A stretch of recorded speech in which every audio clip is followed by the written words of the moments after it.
E aí, tudo bem? Vamos falar agora a respeito da súmula 444 do STJ. Essa é uma súmula muito interessante porque ela trata da utilização de inquéritos policiais e ações penais em andamento para se determinar os antecedentes do agente e, com isso, fixar-se a pena base acima do mínimo. Quando a gente olha o critério trifásico por meio do qual o juiz irá estabelecer a pena para determinado acusado, ele tem que trilhar aquele caminho, evidentemente, definido no artigo 68. Pena base, depois dela, análise de atenuantes e agravantes, e depois, causas de aumento e causas de diminuição de pena. Esse é o critério trifásico. Pena base, logo depois, antecedentes e atenuantes, e posteriormente, causas de diminuição e de aumento de pena.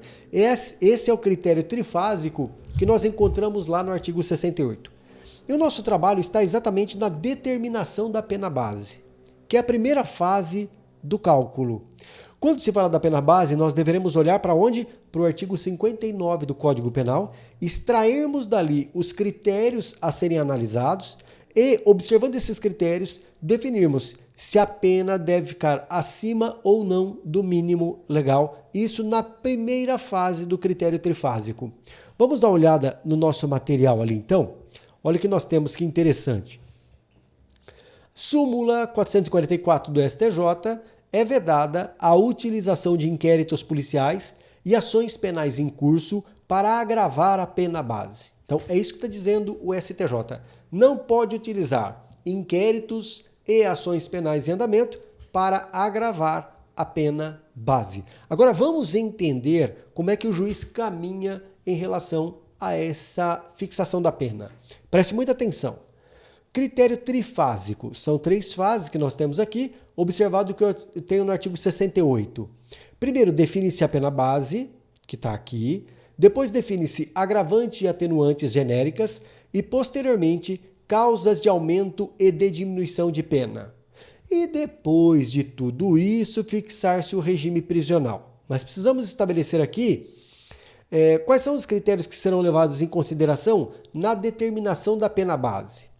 Na pena base, nós vamos levar em conta o que eu tenho no artigo 59. Ele vem disso: o juiz atendendo à culpabilidade, antecedentes, conduta social e personalidade do agente. E ainda, motivos, circunstâncias e consequências do crime, bem assim o comportamento da vítima, serão considerados na hora de fixação da pena base, levando em conta ser suficiente para a reprovação e prevenção do crime. Olha que interessante, quais são os critérios que nós vamos ter então? Pena base será definida com base em quê? Vamos olhar o que tem em azul: culpabilidade do agente, antecedentes do agente, conduta do agente e personalidade do agente. O que está em azul claro é em relação ao crime e o que está lá embaixo é o comportamento da vítima. Mas o que nos interessa é o que está anotado em azul: tudo que há em relação ao agente. Por quê? Preste bastante atenção. Quando a gente fala do agente, nós vamos observar o seu comportamento social e os seus antecedentes. E é exatamente nesse ponto que entra ações penais em andamento e inquéritos policiais. Exatamente na determinação do quê? Dos antecedentes do agente. Agora vejamos. Artigo 59, o que nos interessa são os antecedentes do agente e a questão é: poderemos utilizar para determinar se esses antecedentes inquéritos policiais e ações penais em andamento? Não. Já sabemos que não, porque a súmula 444 proíbe. E por que ela proíbe? Porque ao artigo 5º, inciso 57 da Constituição Federal, que nos traz a presunção de inocência ou presunção de não culpabilidade. Evidentemente que inquéritos em andamento e ações penais em andamento não indicam que o sujeito é culpado. Então, eu não posso aumentar a pena dele em um determinado processo porque ele possui diversos inquéritos, porque ele possui diversas ações em andamento. Eu não posso agravar a pena dele porque eu não sei se ele foi culpado naqueles inquéritos, naquelas ações. Então, o que está dizendo o STJ na súmula 444? Está dizendo o seguinte: olha, se for para considerar antecedentes criminais e com isso aumentar a pena do sujeito, não se levará em conta inquéritos instaurados e ações penais em andamento. Isso não, porque há uma presunção de inocência em relação a eles. Então, o que nós levaremos em consideração? E é exatamente isso que me interessa nesse momento. Antecedentes criminais, eu já sei que a presunção de inocência me proíbe utilizar-se de inquéritos e ações penais. Então, nós nos vamos valer do quê? De condenações anteriores transitadas em julgado. Somente estas serão consideradas como antecedentes criminais. Somente sentenças condenatórias transitadas em julgado serão consideradas como antecedentes criminais e, com isso, justificarão a pena fixada acima do mínimo. Lembrando, não estamos aqui falando de reincidência. O sujeito ele é condenado, a sentença transita em julgado, ele cumpre pena, depois que ele cumpriu pena, passaram-se 5 anos, portanto, período de expurgo, ele deixa de ser considerado reincidente, mas continua tendo maus antecedentes. Então, aquele que teve uma condenação anterior, que não gera mais reincidência, ele não deixa de ter maus antecedentes. E é exatamente isso que nos interessa. Para a fixação dos antecedentes como critério determinante de aumento da pena base, não posso levar em conta inquéritos e ações em andamento.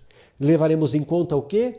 Sentenças condenatórias transitadas em julgado. E é isso que nós encontramos nessa nossa súmula que está aí retratada. Tá certo? Súmula 444 é vedada a utilização de inquéritos policiais e ações penais em curso para agravar a pena base. Vamos resolver uma questão a respeito desse tema.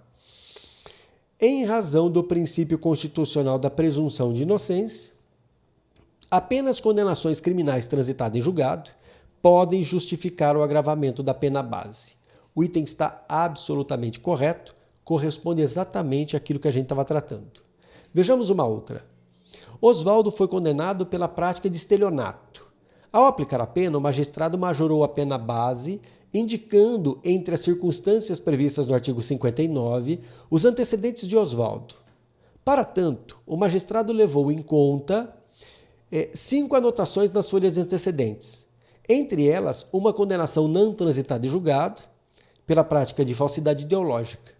As demais anotações referiam-se a inquéritos em andamento. Então o Oswaldo tinha como antecedentes uma condenação não transitada em julgado e vários inquéritos. A questão que se põe é: pode o juiz agravar essa pena base? Ora, a gente sabe que, levando em conta o artigo 59 do Código Penal, o juiz tem essa liberdade de definição da pena base, mas levando em conta a súmula 444, inquéritos em andamento e ações penais em andamento não justificam esse aumento. Vamos olhar o que eu tenho no texto aqui, na letra A. A pena base não poderia ter sido majorada com fundamento nos antecedentes de Oswaldo, uma vez que não há condenação transitada em julgado. E é exatamente isso.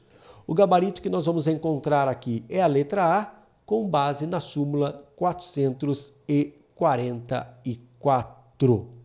Então, um tema muito interessante em relação à fixação da pena base, em relação à presunção de inocência.